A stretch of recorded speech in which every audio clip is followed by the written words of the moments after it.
Assalamualaikum warahmatullahi wabarakatuh. Para jamaah channel YouTube Yayasan Al-Mu'afah, yang mudah-mudahan kita semua diberikan panjang umur, sehat afiat, mendapat ampunan, kasih sayang, kemuliaan, keridhaan dari Allah Ta'ala. Amin ya rabbal alamin. Pada kali ini ada pertanyaan, bagaimana hukumnya memelihara burung, hewan yang kita kunciin di kandang. Banyak zaman sekarang orang melihara burung di dalam sangkar. Boleh nggak itu hukumnya? Di sini ada nas dari Al-Imam Muhammad Asy-Syarbini Al-Khatib Asy-Syafi'i rahimahullah dalam kitab Mughnil Muhtaj halaman 259 pada jilid 4. Di sini disebutkan su'ilal qafalu, Al-Imam Al-Qafal pernah ditanya an habsit tuyuri, tentang orang yang mengurung burung. Beberapa burung dia kurung,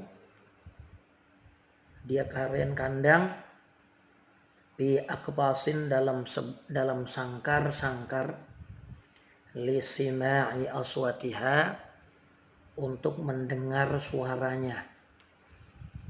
Dia pengen nikmatin suara burung lakbet, burung manyar, burung ciblek. Dia miara burung, dikandangin, ditaruh sangkar, pengen nikmatin suaranya. Wa ghairi dalika, atau dengan tujuan lain. Dia pengen punya hiburan, pagi-pagi bangun tidur. Ada yang bisa diajak bercanda. Fa'ajaba, maka Al-Imam Qafal menjawab, bil jawazi, hukumnya boleh.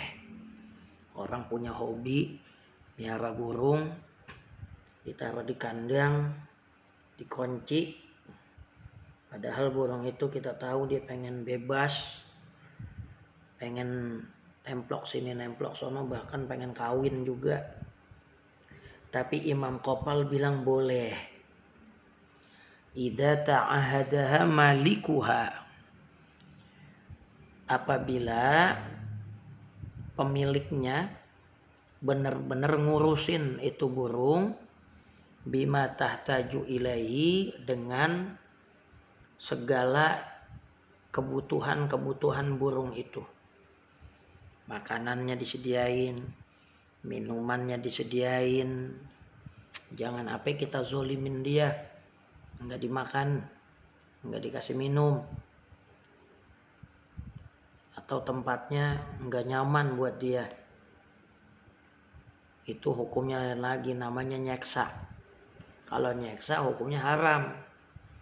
Li'annaha kalbahimati turbatu, karena sesungguhnya burung-burung tersebut disamakan dengan binatang yang diikat.